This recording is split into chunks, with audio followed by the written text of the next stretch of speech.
നിങ്ങളുടെ favourite shows ഇനി ഒരിക്കലും മിസ്സാവില്ല. ഇപ്പോൾ C5-ലൂടെ കാണും നിങ്ങളുടെ ഫേവറേറ്റ് ഷോസ് തികച്ചും സൗജന്യമായി.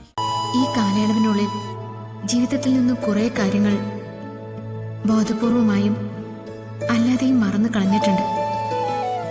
പക്ഷേ ഈ സൗഹൃദം, എന്നെ തേടിയെത്തുന്ന ഈ വരികൾ,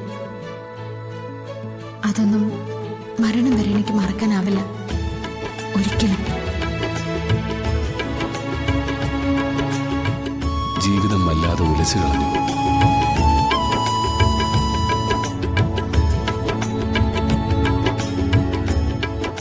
സങ്കടങ്ങളുടെ പെരുമഴയിൽ നിൽക്കുമ്പോൾ എപ്പോഴും ഓർക്കും, ഒരു വരിയൊന്ന് കുറിച്ച് അത് അടുത്തെത്തിയിരുന്നെങ്കിലെന്ന്.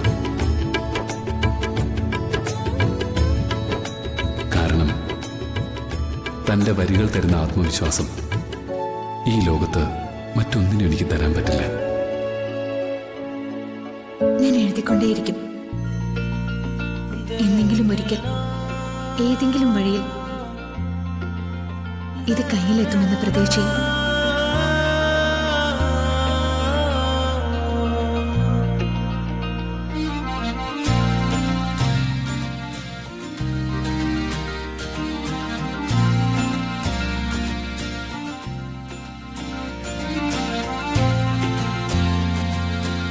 ഈ ലോകത്തിൻ്റെ ഏതോ കോണിൽ എനിക്ക് വേണ്ടി ചിന്തിക്കുന്ന ഒരാളുണ്ട്.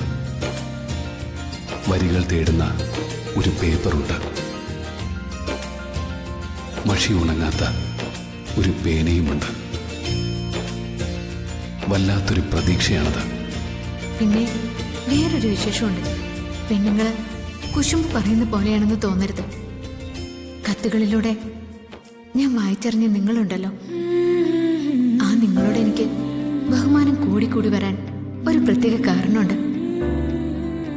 എന്റെ ഒരു അയൽവാസി. അയാളെ എന്ത് പേരിട്ടാ വിളിക്കേണ്ടതെന്ന് എനിക്ക് അറിഞ്ഞോടും. വഴക്കളിയെന്നോ അഹങ്കാരിയെന്നോ എന്താ പറയാ, ഈ ലോകത്ത് താൻ കഴിഞ്ഞിട്ടേ മറ്റാരും ഉള്ളൂ എന്ന ഭാവക്കാരൻ. ഇടയ്ക്കിടയ്ക്ക് ഞങ്ങൾ തമ്മിലൊന്ന് കൂട്ടിമുട്ടും. ചില തീപ്പൊരികൾ ഉണ്ടാവുകയും ചെയ്യും. എങ്ങനെ ഉണ്ടാവാതിരിക്കും? അതല്ലേ അയാളുടെ കയ്യിലിരിപ്പ്.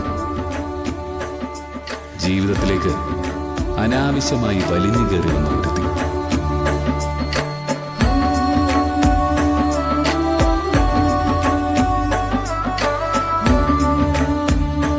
നേരം വെളുക്കുന്നത് മുതൽ എന്റെ ചിന്തകൾ ഇല്ലാതാക്കിയ അവള്.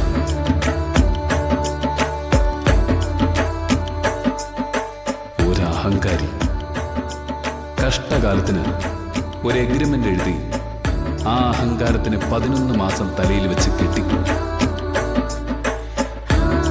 ഇനിയിപ്പോ സഹിച്ചല്ലേ പറ്റൂ. ഇടയ്ക്ക് അവളുമായിട്ട് തല്ലുകൂടുമ്പോ ഞാൻ ആലോചിക്കും, തന്റെ കത്തുകളൊക്കെ എടുത്ത് അവളെ ഒന്ന് കാണിച്ചു കൊടുത്താലോ എന്ന്. ഒരു നല്ല പെണ്ണ് എങ്ങനെയായിരിക്കണമെന്ന് ആ കഴുതയ്ക്ക് ഒരു തിരിച്ചറിവ് വേണമല്ലോ. എന്തെങ്കിലും നമ്മൾ തമ്മിൽ കാണണമെങ്കിൽ ആ മനുഷ്യനെ നിങ്ങൾക്ക് കാണിച്ചു തരാട്ടോ. അപ്പം മനസ്സിലാവും ഞാൻ ഈ പറഞ്ഞതൊക്കെ സത്യാണെന്ന്. ഡൗൺലോഡ് ചെയ്യൂ C5 ആപ്പ്. കാണൂ എല്ലാ എപ്പിസോഡുകളും സൗജന്യമായി.